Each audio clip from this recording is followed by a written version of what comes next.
नमस्कार। मैं doctor Manju Jain, retired associate professor from S N Singh degree college Kanpur. जी हाँ, मैं पिछले कई महीनों से धर्मार्ग नामक शीर्षक के अंतर्गत कुछ वीडियोस आप तक भेजती हूँ जो कि पूर्ण रूप से विचारमय होते हैं, विशेषकर आध्यात्मिक और धार्मिक। यानी कि आध्यात्मिक और धार्मिक लगभग एक ही चीज़ है, लेकिन इन सब कथनों से, प्रसंगों से, सुनने से या पढ़ने से कहीं ना कहीं हम प्यूरिफाई होते हैं, हमें एक अच्छी ऊर्जा मिलती है, हम एक निष्ठावान बनते, एक हम चरित्रवान बनते हैं और हमारे परिवार, हमारे आसपास, हमारे मित्रों, हमारे सभी संगी और हमारे समाज के लिए इसके अलावा कुछ नहीं चाहिए। तो हमें यदि सच्चरित्र बनना है, निष्ठावान बनना है, तो हमें इसी धर्म मार्ग को अपनाना होगा। तो चलिए, आज का भी मैंने एक विचार चुना है, उसका नाम है, शीर्षक है दानशीलता, और इसको हम तक लाई हैं श्रीमती सरस्वती वर्मा। सरस्वती वर्मा जी, आपका बहुत बहुत धन्यवाद है कि मैं आपकी बात लोग तक पहुंचाती हूँ। दानशीलता किस चीज़ की? दानशीलता यानी ने तुलसीदास हैं या अन्य लोग भी हैं, उन्होंने दान की बहुत महत्ता बताई हुई है कि, और सभी धर्मों में, ऐसा नहीं खाली हमारे धर्म में हो, सभी धर्मों में कहते हैं कि जो आप कमाते हैं उसका एक हिस्सा, कम से कम एक हिस्सा आप गरीबों के लिए, असहायों के लिए, जीवों के लिए, जंतुओं के लिए रखें और उनके निमित्त छोड़ दें।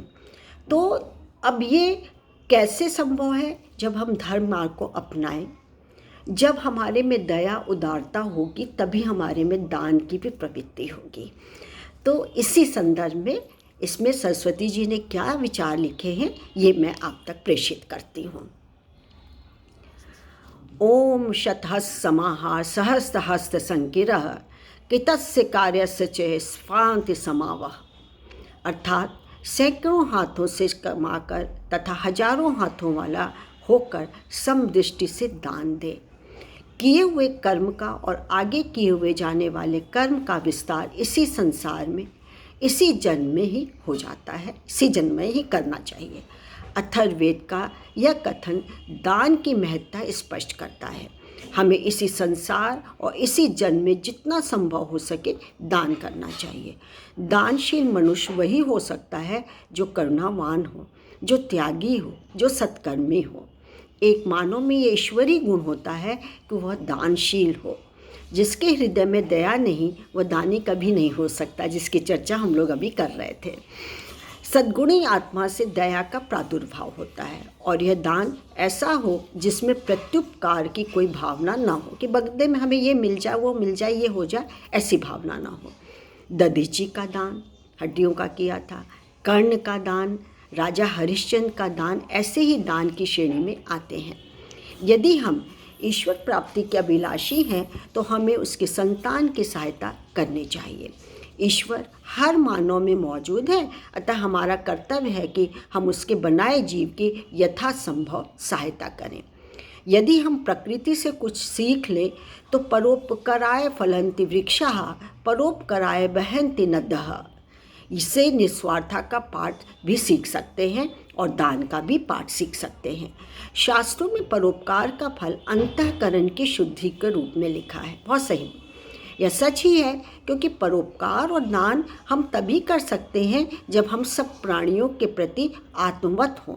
हम यह एहसास करें कि हर जीव एक परमात्मा के संतान होने के नाते एक दूसरे से जुड़ा है। दूसरे की पीड़ा जब हम स्वयं में महसूस करेंगे, तभी सहायतार्थ आगे बढ़ेंगे।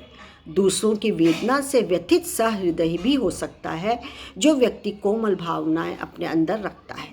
वह देवी गुणों से संपन्न है, और देवी गुण जब अंतस में पनपते हैं तो अंतःकरण स्वतः ही शुद्ध हो जाता है। यह निर्विकार सत्य है कि यदि हम दूसरों की सहायता करते हैं तो स्वयं को शांति मिलती है। दानशीलता भी सत्य धर्म है। रामचरित में तुलसीदास जी भी कहते हैं, परहित सरिस धर्म नहीं भाई, पर पीड़ा सम नहीं अधमाई। अर्थात परहित के समान कोई धर्म नहीं है और दूसरों को कष्ट देने के समान कोई पाप नहीं है।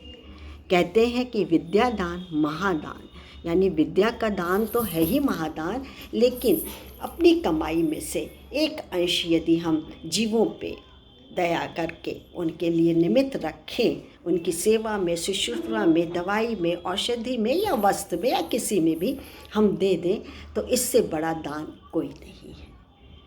कैसा लगा? अच्छा लगा ना? तो तब तक के लिए मुझे आज्ञा दीजिए, लाइक और शेयर भी करिएगा। नमस्कार, थैंक यू।